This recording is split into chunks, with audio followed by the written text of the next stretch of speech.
might have heard that the ego is like an enemy and you should kill it. But how do you kill something that doesn't die?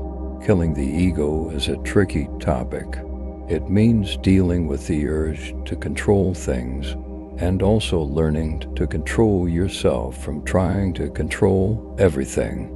In simpler terms, it's about taming the part of you that always wants to be in charge. Think of it like this. The ego is that voice inside your head that constantly wants things to go its way. It's the part of you that gets upset when things don't go according to plan or when you don't get what you want. But constantly trying to satisfy the ego can lead to frustration and unhappiness. So killing the ego doesn't mean literally destroying it, but rather learning to quiet its demands and not letting it dictate your every move. It's about finding a balance between asserting yourself and being flexible enough to adapt to life's twists and turns. In essence, it's a journey of self-awareness and self-mastery.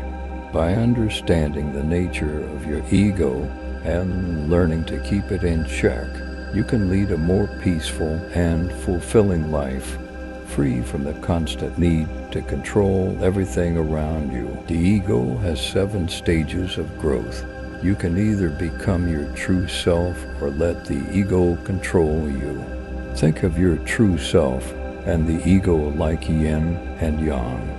One side wants you to grow spiritually, while the other side wants you to focus on material things like money and fame.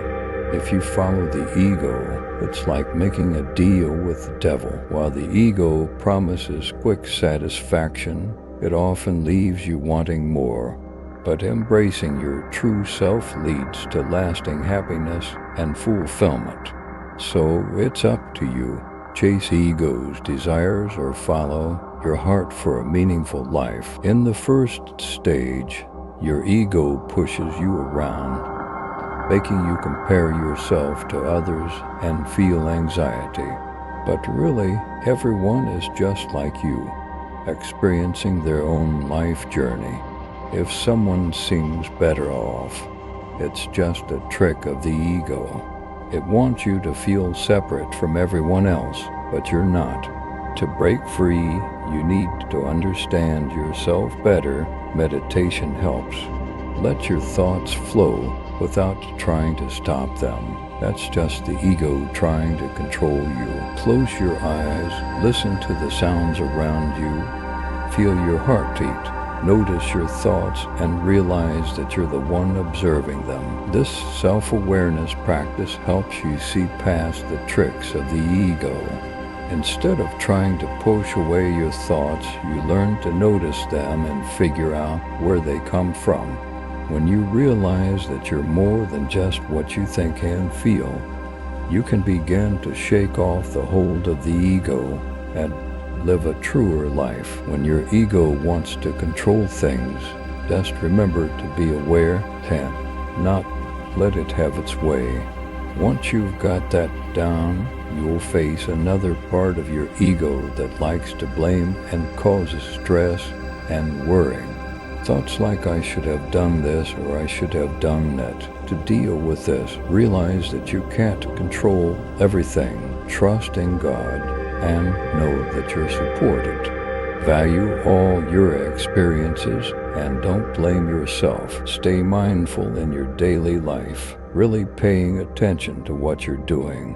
When you eat, focus on the taste and experience of the food instead of just eating it. Approach everything like it's the first time you've seen it. During meditation, if thoughts pop up, imagine holding a ball of energy in your hand to stay focused and keep your mind from wandering. The next stage of the ego is the matrix, which is the matrix within your mind. The ego seeks to influence your behavior within the framework of this matrix.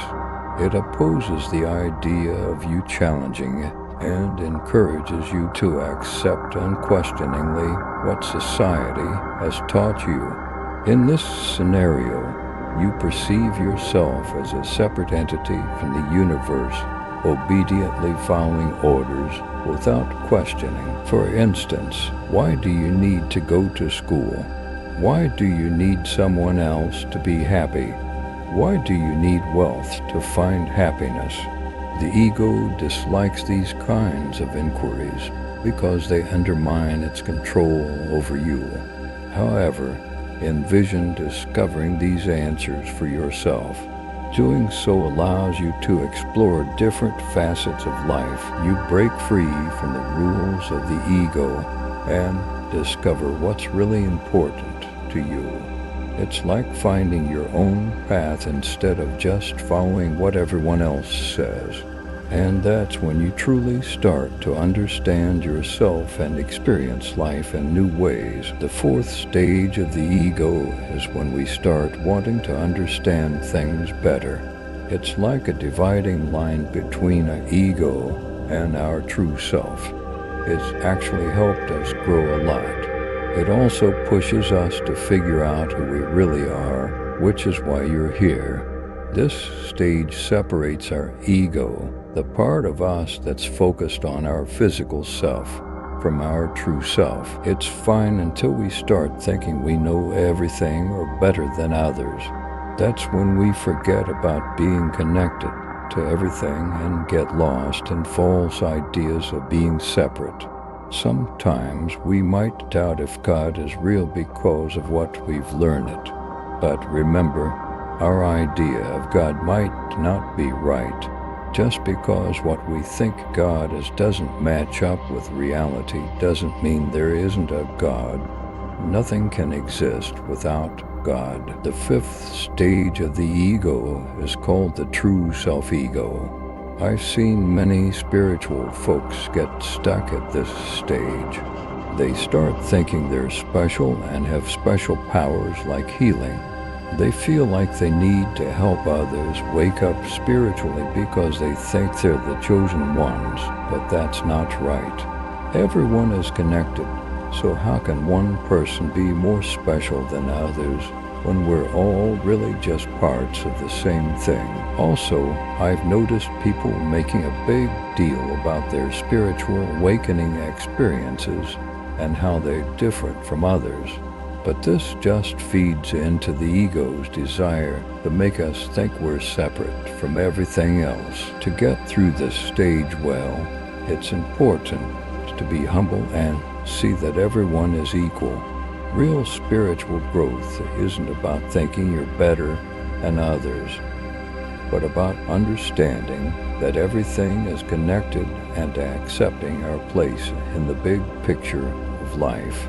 By letting go of the ego's idea of being separate or better, we can find real spiritual fulfillment and understand better how everything is connected. The sixth stage of the ego is love. The illusion of loving someone who isn't a real person, someone who isn't separate from you and the universe. Love is a very complex topic, and I plan to make a video about it to explore it further. Real love means understanding that love comes from within yourself, not from someone else. Loving God is true love, but it must be the real God, not just an image of God in your mind. By diving into the heart of love and its connections to our inner selves and spirituality, we can discover important truths about human existence and our relationships with others and the divine. The seventh stage of the ego is all about why we do things, our intentions. It's a bit tricky, so I'm planning a video to explain it better.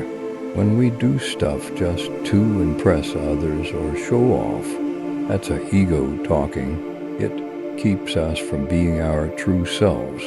To have genuine intentions, we need to understand ourselves and our purpose. Then, everything we do comes from a place of honesty and connection to something bigger. It means helping others because we see ourselves in them, taking care of nature because it's a part of us, and loving ourselves enough to want to connect with a higher truth, even if it means leaving this life behind. By understanding and beating the ego's tricks, we find true joy and stronger bonds with others. As we learn more about ourselves, we also grow closer to understanding God and becoming more like Him. That is our true self.